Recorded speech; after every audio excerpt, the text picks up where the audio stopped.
Hello mga pokpok! Na-miss nyo ba ako? Kasi ako, na-miss ko kayo. Happy 100, happy 200,000 followers! Alam nyo mga bakla, sobrang saya ko talaga. Kung alam nyo, nakikita nyo lang ulit yung bilat ko ngayon. Tumitibok-tibok din talaga eh. Nagpasundo nga ako dyan sa tatay ko kasi nga magpapaprint ako sa kanila. Tapos kumain muna kami ng kwek-kwek. Sabi niya, parang gusto ko tapatan yung nagbebenta ng kwek-kwek na gano'n. Sabi ko sa kanya, magbenta na lang siya ng shabu para naman yumaman na kami. Tapos habang kumakain ako, nandito pa tong aso na to. Syempre matitiis ba mga ganyang aso? Hindi, kumain ka habang kumakain ako. Pagka-uwi ko nga mga bakla, imbis na mag-print, hindi ko talaga inuna yun. Tapos dito nagkabigayan na ng aso. Yung nanay naman nila nalulungkot kasi nga syempre kahit naman na sino manggaling sa bilat mo, malulungkot ka talaga eh. At pagkatapos ng mga happenings, kumanta ko, kinantahan ko kayo kahapon, mga putang ina, kamusta mga tenga nyo ngayon? Pagkatapos nga niyan, kumain na ako. Tapos, nagpa-print na ako, bakla, nagpalibre pa nga ako ng chocolate sa kapatid ko kasi dapat may libre mo ko. At napakaswerte nga sa akin ng mga member ko dahil nga libre lang sa akin yung print. Tandaan nyo, may utang na loob kayo sa akin ha. Ang bayad nyo is magpapabunot kayo ng bulbol gamit tsane. Bila bakla, pauwi na ako. Nahihirapan niya ako mag voice over for today's video mga bakla dahil nga may ubo ako. Pero alam nyo mas mahirap yung magkaroon kayo ng kamag-anak na kung ano-ano yung mga sinasabi sa inyo pero nikititing wala namang inaambag sa buhay nyo. Tandaan nyo kapag yumaman ako, tig-isa pa rin kayong iPhone. At ngayong araw nga mga bakla, exam talaga namin pero hindi ako pumasok dahil nga kukuha ko ng passport. At bago naman ako kumuha ng passport, aalis ba ako ng mabaho ang puday? Hindi, pabanguan ng bilat na yan para kahit kulay atay. Mabango. At ayan, tignan nyo naman ang skin ng babae na to, it's giving. Sinundo talaga ako ng tatay ko niyan pero nakamotor siya. Kaya naman sabi ko sa kanya, hindi, kubuka ng tricycle ako magbabayad. Hindi ako mapapaalis ng nakamotor. Eh, yung araw napakainit. Diyos ko, mapapaso pa yung bilat ko. Overcook na nga. Mas lalo pang ma-overcook to. At pagkatapos nga, pagdating ko sa bahay, naayos ko na yung mga gamit ko kasi mamaya may makakalimutan pa kami. Tapos nandun na kami. Ay nako, hindi talaga ako babalik. At alam nyo, kapag nagkaanak ako, ganyan-ganyan ko siya mememen. Pero kapag hindi siya natulog, gagawin ko siyang sisig. Pero tignan nyo, ganito pala ako pag naging ina, no? Agad-agad ako pala magpatulog ng bata. Ay, aso pala.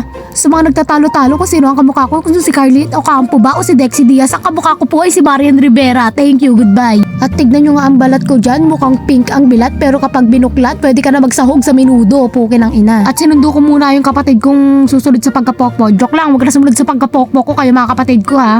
Sana nga yumaman talaga ako kasi gustong-gusto ko na talaga yumaman at lumipat sa may chandelier na bahay.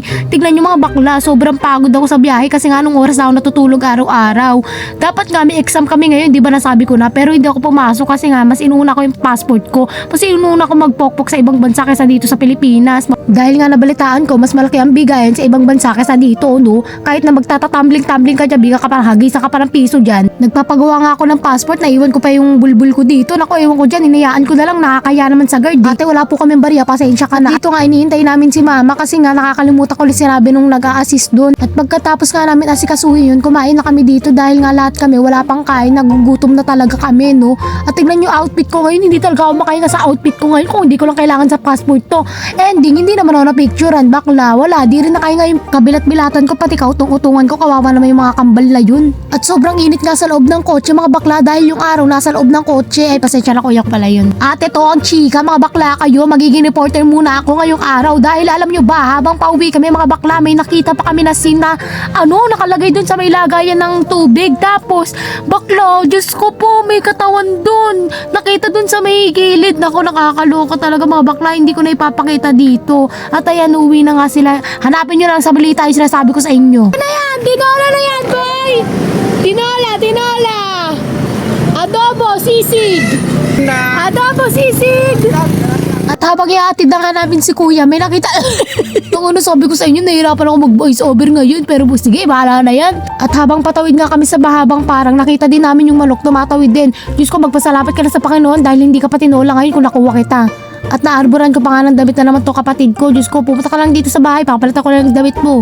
At sinundo nga ako ng kabit ko, dapat pupunta kami doon sa may tagpuan. Kaso nakalimutan namin, wala na pala talagang tagpuan. Siguro bahay kantutan na yun ngayon kasi sobrang dilim dun eh. Umuwi na nga lang kami mga bakla dahil wala naman kami gagalaan. Doon saan magpupunta? Doon, Diyos ko, hindi na huy. At dito nga, nadaanan ko pa yung bahay ng lola ko. Ma, thank you ma, alam mo ba? 200,000 followers na ako, thank you ma.